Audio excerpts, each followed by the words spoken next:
Forward TV. The world is thinking.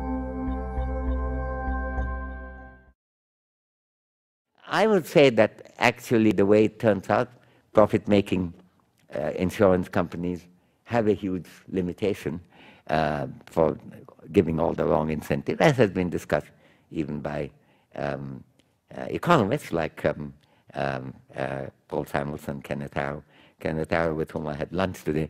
I was reminding him of this argument that he presented in 1973 and how relevant it is today because of the asymmetry of information and the informational need that the insurance companies may have to exclude people who most need insurance, and profit-making cannot eliminate it. But we have to do it not on the basis, I think the person asking the question said, my inclination is that profit-making cannot be right. That, I think, is probably the right conclusion. But in order to arrive at that, you can't just base on institution.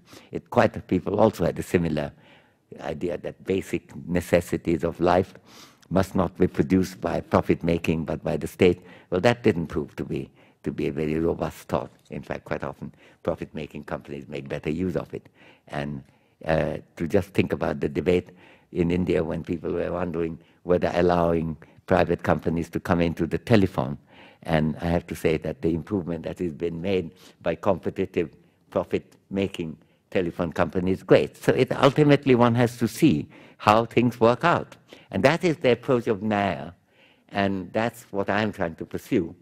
And it's very far away from the niti, either of the Hobbesian kind or the classic formulation is the Ferdinand I, Holy Roman Emperor, who said that we should pursue justice even if the world perish.